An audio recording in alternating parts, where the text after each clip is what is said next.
We're living in a world that depends on the whims of one man in the White House, who has, in the last 24 hours, apparently changed his mind about giving Saudi Arabia nuclear technology. And I think the consequence of this deal now looking as if it's on the rocks is it will convince the Saudis, even more than they were convinced already, that the Americans are a very unreliable partner. Sure. And that may backfire on the Trump administration. Oil is back to $100 a barrel. The Strait of Hormuz is closed again. The other strait, Bab el Mandab, might also now be closed. He has really managed to destabilize what was already an incredibly unstable region. Hello and welcome to the Fourcast. I'm Frei. The US and Saudi Arabia have signed a landmark deal that will allow the Gulf state to develop a nuclear program, with fears that it could enable the country to create their very own nuclear bomb in the end. The deal reportedly permitted Saudi Arabia to enrich uranium. But today, President Trump has denied this, adding that the deal is subject to the Gulf kingdom joining the Abraham Accords, including recognition of the State of Israel, which many experts say will never happen. It comes after the Houthis attacked several Saudi ships in the Bab el Mandab Strait on the Red Sea, causing oil prices to rise. The president has since issued a warning saying that if they do this again, then major military punishment will be inflicted upon Iran and the Houthis. Well, joining me to discuss all this is our foreign affairs correspondent, Jonathan Rugman. Jonathan, there's a lot to unpack here. Let's start, first of all, with this deal that was signed between the Saudis and the Americans in the middle of the night. Outrage yesterday that, here he is on one hand, this President Trump bombing a country, i.e. Iran, that wants to enrich uranium, and then he's rewarding another country, a good friend of his, Saudi Arabia, for doing the same thing, with American cooperation and American money to be made as well. Turns out this morning that the story is rather different, doesn't it? Yes, it does. It sounds as if President Trump has had cold feet about the deal that was announced yesterday, because the president has gone on social media and said that the deal is subject to Saudi Arabia joining the Abraham Accords, and that those accords were when a group of Arab countries during the first Trump term agreed to recognize Israel. And there is no way on earth that Saudi Arabia is going to recognize Israel as a state anytime soon, not least because millions of young Saudis have been looking at their mobile phones like the rest of us and seeing the death and destruction in Gaza over several years until that war officially, at any rate, stopped. And so how on earth can the young Saudi crown prince, the leader of the Islamic world in the sense that he is the custodian of the two holy mosques in Mecca and Medina, how can he possibly recognize the State of Israel when Benjamin Netanyahu is still Israel's prime minister, and when the memories of the Gaza war, and in fact the destruction continues in Gaza, it's all just too fresh. And I think Mohammed bin Salman, the crown prince, who's effectively the ruler of Saudi Arabia, has laid out a roadmap for joining the Abraham Accords. This was some time ago. But a very important part of that, with one eye to his own domestic population, was there has to be a recognizable Palestinian state at the end of this process. And as we know, Jonathan, that is not on the cards for the current Israeli government. There's no demand for it amongst the Israeli electorate who are going to the polls in October. So as long as that bit of the jigsaw doesn't happen, the Palestinian state, the rest of it falls apart as well. But of course, for Trump, the Abraham Accords was arguably the biggest achievement of his first administration. And, it was a milestone. The trouble is it stopped short of including Saudi Arabia. And you could argue that one of the reasons why Hamas launched the attacks that they did on October the 7th, with some degree of support from Iran, allegedly, is that the Iranians and Hamas felt cut out, or the Palestinians felt cut out, of that whole chain of events of the Abraham Accords, and therefore they wanted to be heard, and boy, were they heard. Yeah, and in that sense, the horrific attacks in October 2023 by Hamas on Israel succeeded in that diplomatic goal, in that they threw the Saudis off the scent of joining the Abraham Accords. As you say, it was a signature achievement of the Trump first term. Its architect was the president's son-in-law, Jared Kushner. And what a transformation from a situation when only a few years ago, the Saudi Crown Prince and Benjamin Netanyahu met in the desert in secret to discuss, what would have been unthinkable years before, which was having an official diplomatic relationship. So what has the president done?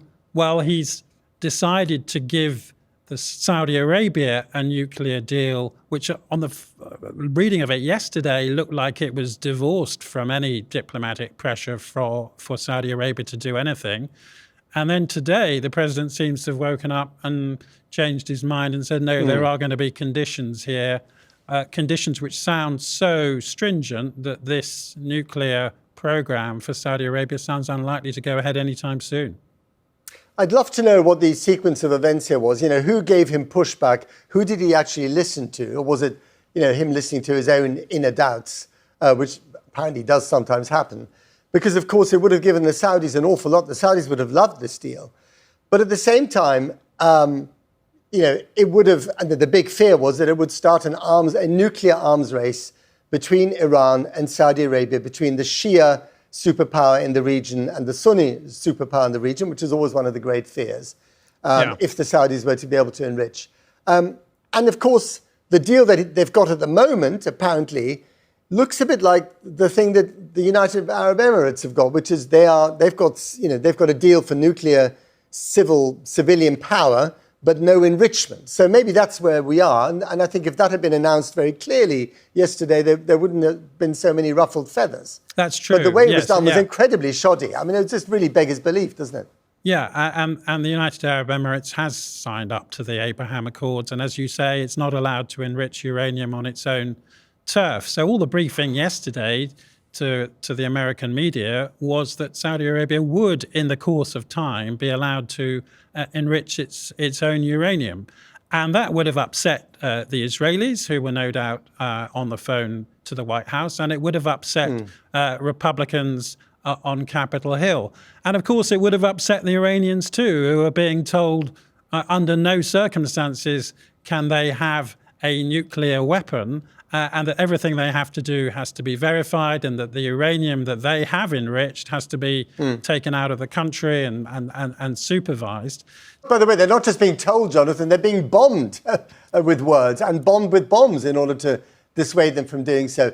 I mean, again, I just don't understand how Trump can get away with making these very sort of slapdash announcements that really, carry an awful lot of weight and, upset the furniture in the Middle East, which is already a very volatile part of the world, as we all know, and then suddenly row back on this stuff. I mean, everyone is left infuriated, including, many supporters of Trump in the White House, I would have thought. It's just not very well thought out. And I just wonder, was he trying to suck up to the Saudis? Was he trying to do them a favor? Was it Mohammed bin Salman? I think the answer to that would be twofold. He wasn't trying to suck up to the Saudis. He's very grateful for the fact that they buy a great deal of American weaponry.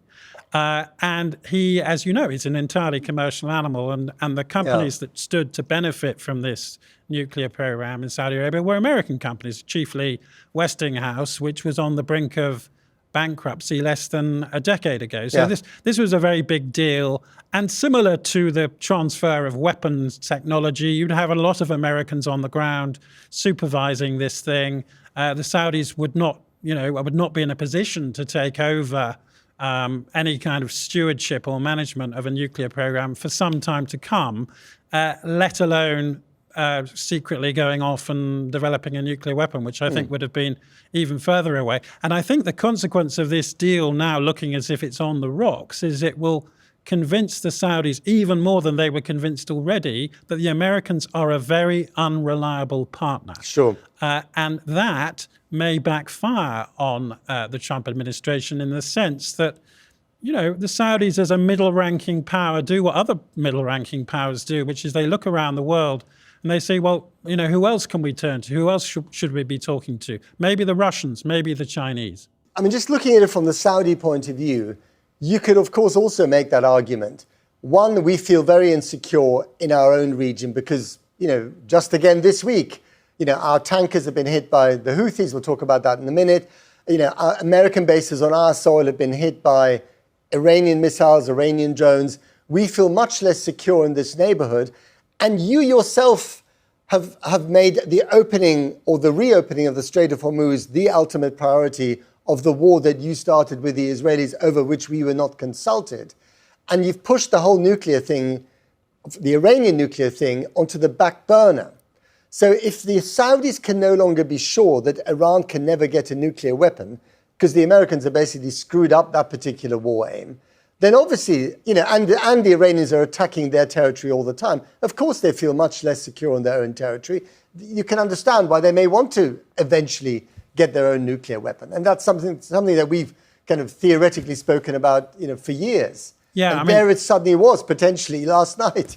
Yeah, well, the irony was that on the surface of it, the nuclear deal would tie Saudi Arabia and America closer together. But further down the line, as you say, as you've indicated, having its own nuclear technology would, in the course of time, give Saudi Arabia a degree of independence from the United States. I think that's how the Saudis would have seen it. And it would have given them options, and it would have given them a sense of being a regional power, keeping up with other countries which are pursuing nuclear technology. And now all that seems to have disappeared in the flash of a Trump post on social media. It's amazing, isn't it? When you look back to February the 28th, this war of choice that was supposed to last a couple of days, that started with the decapitation of the supreme leader, the Israelis and the Americans acting in concert, never happened before. And here we are so many months later with all the economic repercussions that we've spoken about. Oil is back to $100 a barrel. The Strait of Hormuz is closed again. The other strait, Bab el Mandab, might also now be closed. And at the same time, those Gulf states that were all acting sort of in concert with each other are pursuing different avenues. So, there is UAE who've opted out of OPEC, pursuing their own deals. There are the Saudis thinking they might have to, do some nuclear enrichment if they're allowed to do so. The Israelis are always off on a tangent anyway. I mean, he has really managed to destabilize what was already an incredibly unstable region. And as you said, Jonathan, rightly, you've got the Chinese who are playing the very long and rather cautious game in the sidelines, just waiting, to gather people in and to make new friends.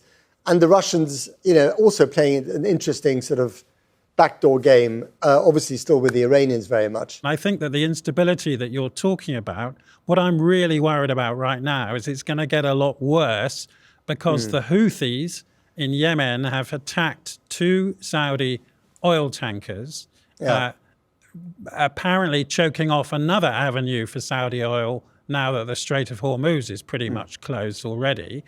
Yeah. And what are the Saudis going to do? What is the 40-year-old Saudi crown prince with a track record for impetuosity and recklessness? What is he going to do when these Houthi tribesmen next door to him have attacked Saudi ships? Not only sending the oil price high, which in the short term, might benefit oil economies, but it doesn't benefit them if they can't get their oil to market in the first place. So I think that is a very dangerous escalation. And I think it was interesting to see Donald Trump post on social media that if the Houthis did not back down, America would deal with them. And I think the message in that post from Donald Trump was, we're taking care of this. We're trying to stop the Saudis from going off on their own and dealing with it unilaterally. So I think the Americans, the Omanis, others will be urging utmost restraint on Saudi Arabia to stop this regional war getting even wider. And it's worth remembering that, of course, the Saudis have bombed Houthi positions in the past. There was a ceasefire declared a few years ago, but there was a full-scale military intervention of Saudi Arabia in the Houthi side of Yemen. So they've been there before, and they must be very tempted to do so again. And just to explain to people the context of this other strait getting cut off. So the Bab el Mandab Strait is, if you have the map in front of you, and I'm sure you all know the map by now, you've got the Saudi Peninsula sticking out into the kind of Indian Ocean, as it were.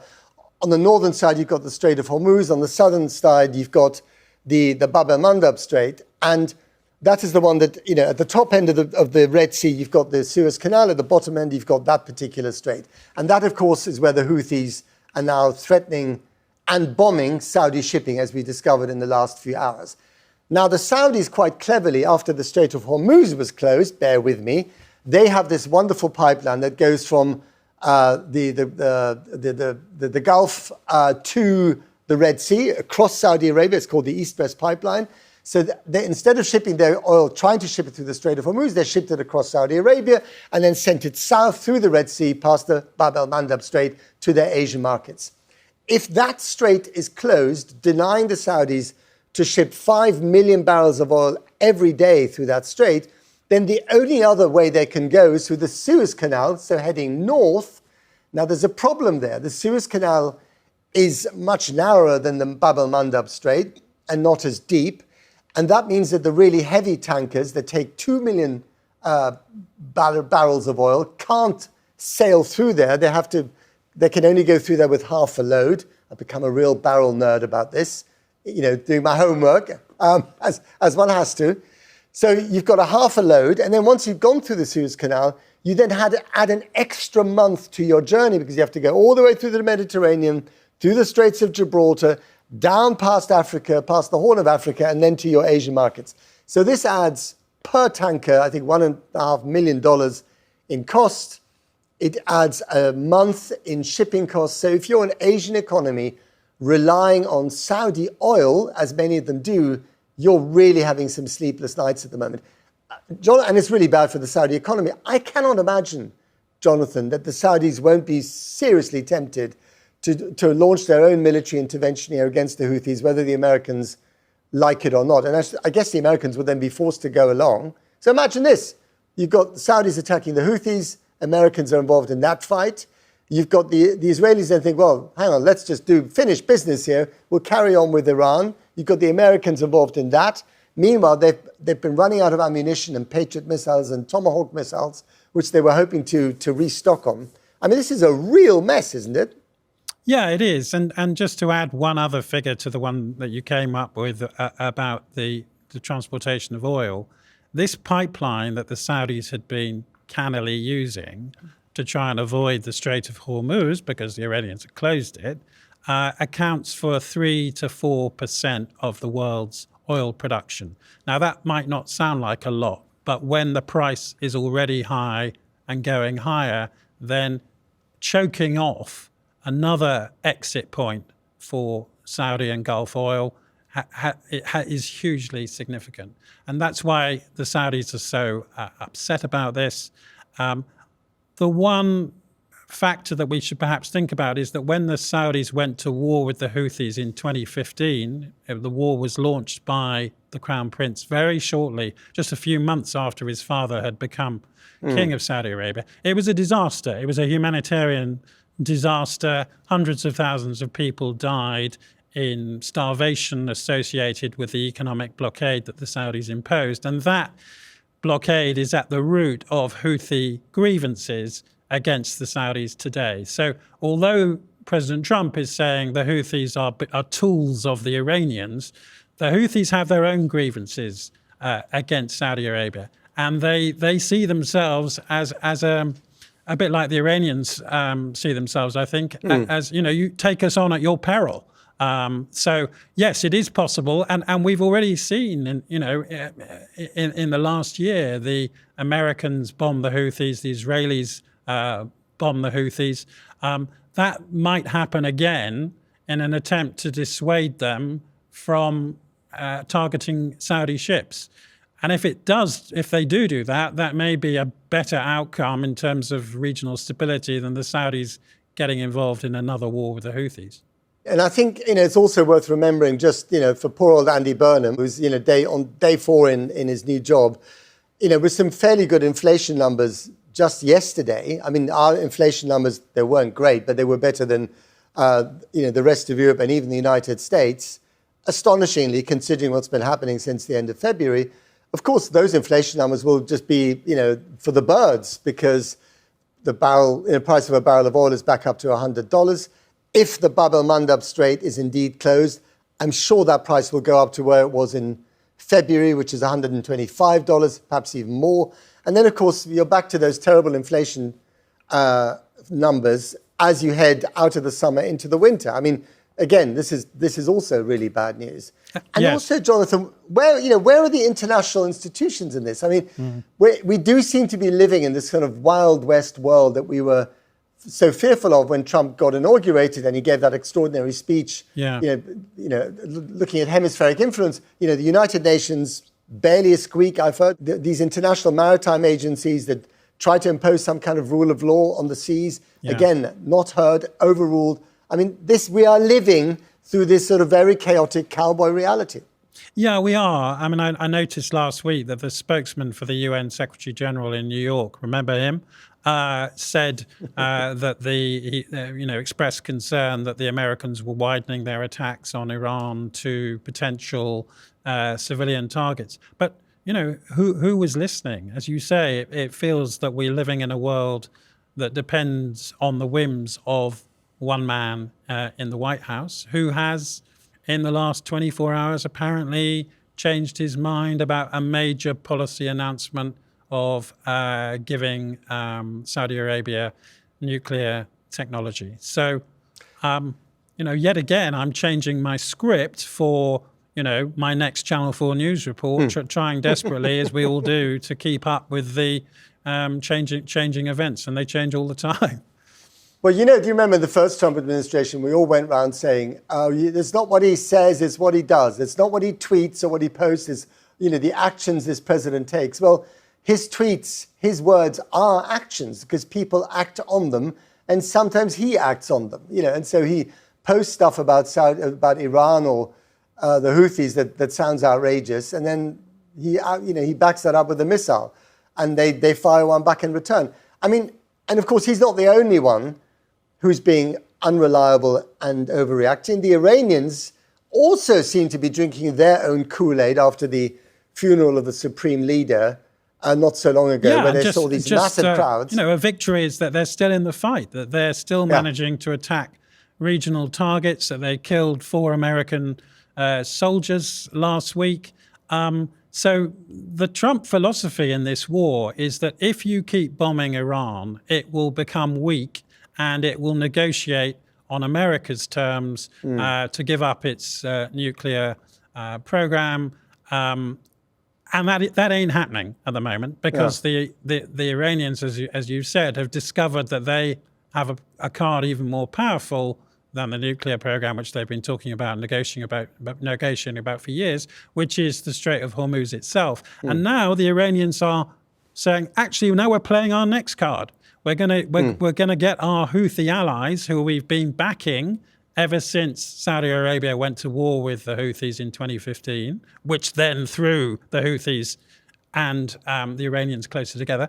We're going to deploy that card. So not only have we got the Strait of Hormuz under our control, but we can threaten the Red Sea as well. But I mean, I would love to talk to the Houthis, and maybe we will in the next few days. Yeah. They do give interviews, and there's, I mean, just to find out where they stand on this, because they've been quite cautious ever since October the 7th. I know they've been lobbing missiles into Israel, and they've got stuck in a little bit after February the 28th. But actually, the impression I got, and I've talked to experts about this and diplomats who agree with me here, is that actually they were holding a lot of their powder dry. Now, were they holding it dry because they're going to be the junior partner in an all-out assault against them from the Saudis with the Americans and possibly the Israelis? That would be the end of the Houthis. And Iran is not really in a position to protect them. Or were they holding it dry because they're waiting for, the big kingdom come day, which might be now, with the Iranians finally mobilizing them, to close off the Bab el Mandab Straits. I mean, I don't know the answer, and I'd love to talk to them about that. I suspect it's the latter. And that this is... You think so? This is the next card that a Houthi-Iran alliance is playing. And the Houthis have, as I said earlier, grievances of their own, not least the fact that last week the main international airport in Sana'a, the capital of Yemen, was bombed, we think, and they think, by the Saudis. So what we're seeing from the Houthis is not coming from a vacuum. It goes back a long way to tension between the Saudis and the Houthis. And in the old days, before the Saudi crown prince ruled the roost, the Saudis and the Yemenis would sit down in the desert, they'd talk for hours and hours, for days and days, and they'd sort things out. But when you have a young crown prince on the make who went to war with the Saudis, a lot of that contact was destroyed. And I think diplomats have been trying to build that back up to stop what could now turn into another war between Saudi Arabia and the Houthis in Yemen. But the Iranians might say, okay, we're targeting Jordan. We might as well try and target shipping in the Suez Canal. They can certainly reach it. And again, if you're a shipping insurer or a shipping company, you might say, well, that's gone as well as an option. Yeah. So there is a possibility that they could shut all the avenues. There are 3 avenues: Bab el Mandab, Strait of Hormuz, Suez Canal. There is a worst-case scenario where the Iranians threaten all 3 of them on their own or with the Houthis. Yes, and what we come back to is this point that these regional Gulf allies who've been armed by the Americans have assumed that the Americans would look after them. And up to now, that has been the element of restraint, that they've given them anti-aircraft missiles. They've urged, the American jets, American planes, American military hardware to take care of the problem. And the problem is as wide as the conflict gets, and as unsafe as every country feels, that understanding could break down. I think that is the risk that we're talking about. But at the same time, you don't get any sense of Arab countries sitting down together and agreeing a common front.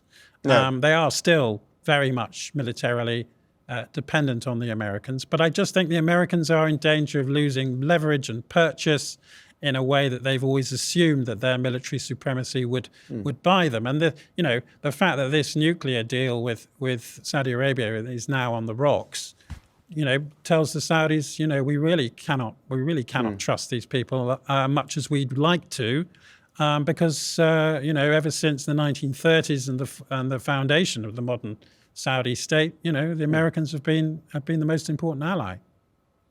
I mean, part of me thinks this reminds me of Europe before World War I, with these different alliances. It's very fragmented, different countries emerging, trying to flex their muscles, empires that are fading, new empires emerging, all this stuff. And of course, we know how that ended. On the other hand, to end on a slightly more but pathetically desperate, optimistic note, I wonder whether everyone, whether you're Bibi Netanyahu or Mohammed bin Salman, or indeed the Iranians and the Emiratis, whether they've all learned one lesson, that you can't rely on Donald Trump. You can't predict what Trump will do. So try and factor him out of your equation as much as possible. And actually that within that world in transition away from American threats or American reliance has its own inner logic and kind of works. I mean, it's a desperate hope. But the alternative is that they're all at each other's throats in a kind of spiral of escalation, and it'll be a very long summer. I think we'll leave it there, Jonathan. I think we've talked ourselves into a stiff drink, don't you think? I think, well, I don't know about you, but me, certainly, yeah. Well, it was a great pleasure, as ever, to talk to you. And that's it from us, Jonathan and me, for the Fourcast today. Goodbye.